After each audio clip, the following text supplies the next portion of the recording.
trainers, travelers, and battlers. You know what it is, Jay Devon, back at it with another video. Today, we're going to be taking a look at Alolan Muk, the Gunk truck. Yes, he's great. So far, at least. Now, all the battles you're going to be watching aren't necessarily with some quote-unquote mega super duper insanely hardcore PvPers, close quote.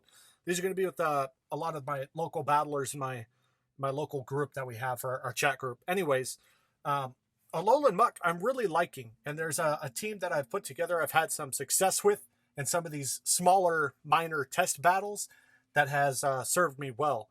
There is one glaring weakness I feel like that I have right now with my lineup, and that one glaring weakness could be Skunk Tank. So Skunk Tank's one thing you got to watch out for. But here's the thought process. One, lead with Alolan Muk, have Poison Jab as your fast move, Acid Spray as a charge move, and also Dark Pulse as a charge move. You want to go for Acid Spray first once you get the charge move off, because if they block it or don't block it, it really doesn't matter, because that's not the point of using Acid Spray in this process. The point of using Acid Spray is to lower their defense on their first Pokemon. Whether they block it or they don't. If they do block it, that's good. You want them to block it. It's kind of used as shield bait, but also if they do or don't, it's not entirely a waste either way, because their defense is going to be lowered from Acid Spray, as you know. It's a guarantee every time to lower their defense. On top of that, so the second and third Pokemon I've had some great success with to follow up with Alolan Muk.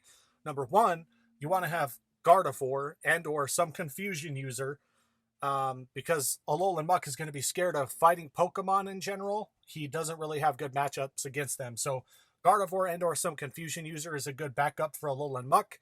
But also, you want to have another fighting Pokemon to back up the whole team, essentially. So what I've had some success with is leading with Alolan Muk, then either having Bronzong with Confusion and Heavy Slam, or Gardevoir, which my Gardevoir right now has Confusion, Shadow Ball, as well as Dazzling Gleam. I don't have a second move for my Bronzong. As you know from his move pool, it's really not going to be necessary, in my opinion at least. There might be some, niche and small situations where a second move might be necessary on Bronzong, but I really haven't seen that situation yet myself.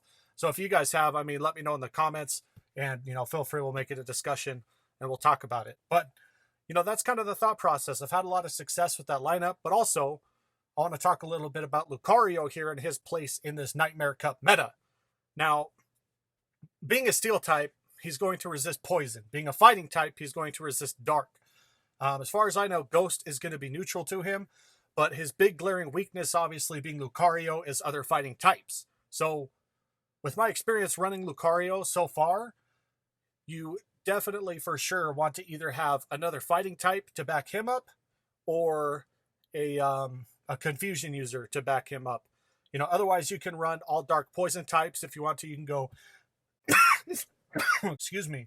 You can either go Drapion, Alolan Muk, and Skunk Tank, or something along those lines where you're going to have a lot of neutral matchups. That might be a strong, easy team composition in the meta with all the types that are allowed, because they're all going to be Dark types, so you can have those.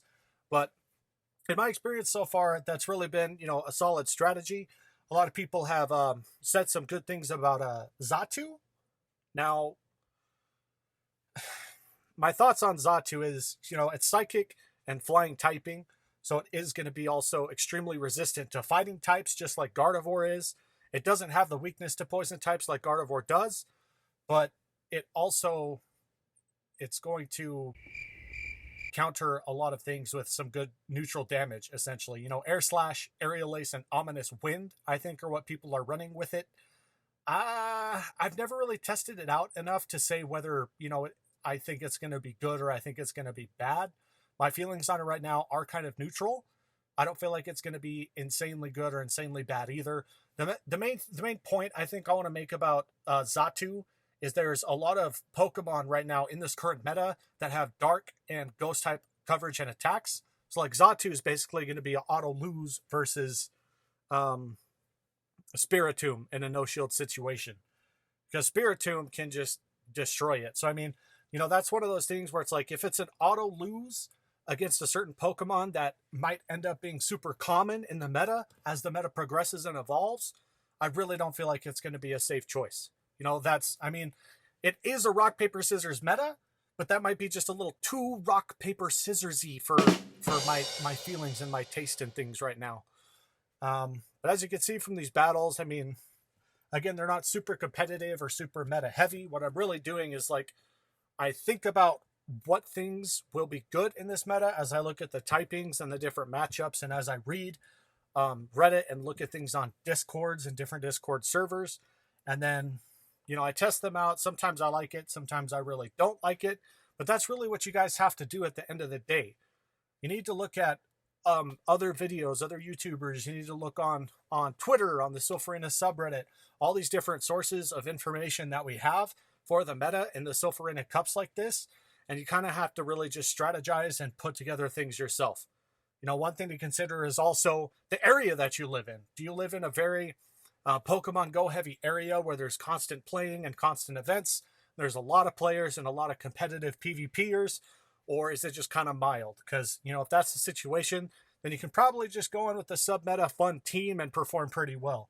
But if you're in an area where there's a lot of competitive players and people who really want to get to regionals and to worlds, and they also have, you know, a lot of Pokestops and spawn points where they can grind and get Stardust and things like that, then you're definitely going to want to rely on I don't want to even say what people are saying at the point.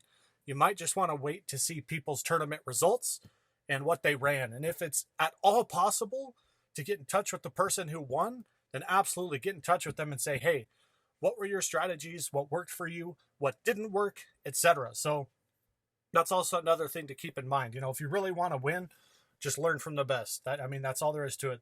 The person who won, ultimately, everything that comes out of their mouth when they're talking about strategy and what they used, when they shielded, when they did not shield, they're going to have the most credibility in that situation.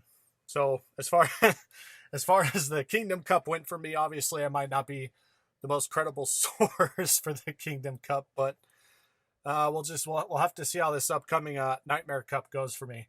I'm pretty excited about it because there are a lot of matchups where you can either lose hard or you can win hard, but you can also strategize and go in with a team that has good general coverage for every situation, such as a team of Skunk Tank with Poison Jab, Crunch, and Flamethrower, Drapion with Infestation, Aqua Tail, and I don't know, can he get Crunch? I think probably Crunch. Then Alolan Muk with Poison Jab, Acid Spray, and Dark Pulse, something like that. It's going to have even matchups across the field. That potentially could be really weak to Toxicroak, though. So, you know, even though I said in my last video Toxicroak is a no, it might actually still end up being really useful.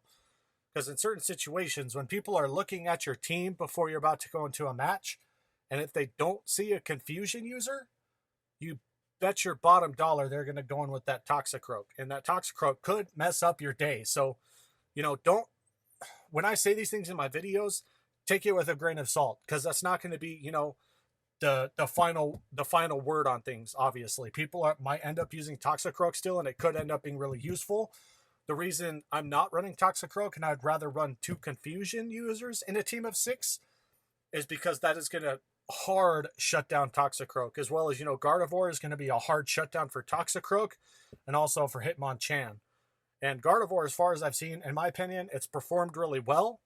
I haven't really had a match where it has been useless. It's had its use. It's come in clutch in certain situations. So I still have my faith in Gardevoir, and I'm going to keep going with it to see how it ends up. But Alolan Muk, that strategy, it's worked out really well. So again, you know, lead with Alolan Muk. It needs to have Poison Jab, Acid Spray, and Dark Pulse. Go for Acid Spray first if they shield. If they don't shield it, then go for Acid Spray again to see if they do or don't shield it. Because, that might be BMing them. They're like, oh no, I wasted my shield at it. Either way, it's not a waste of your investment to go for Acid Spray that early on in the match, because it's going to be a win for you and you're going to gain the advantage if they do use a shield on it. But that's pretty much all there is to this video. I really hope you'd enjoyed it, and I've put a little input into the meta, giving you guys some things to think about when you're building teams and we're looking at other videos and when you're reading everything. And I hope you enjoyed the battles too. We're going to have some better, more competitive battles coming up here in the next few days. There's a lot of stuff happening, so I'm pretty excited about that. But yeah, that's pretty much it here. Dazzling Gleam, I love it. Look at that. Close the match with Gardevoir. Way to go. But anyway, GG's to the battles, GG's to the video, because it's over. If you guys enjoyed, feel free to like, comment, and subscribe. And most importantly, please remember to have a freaking good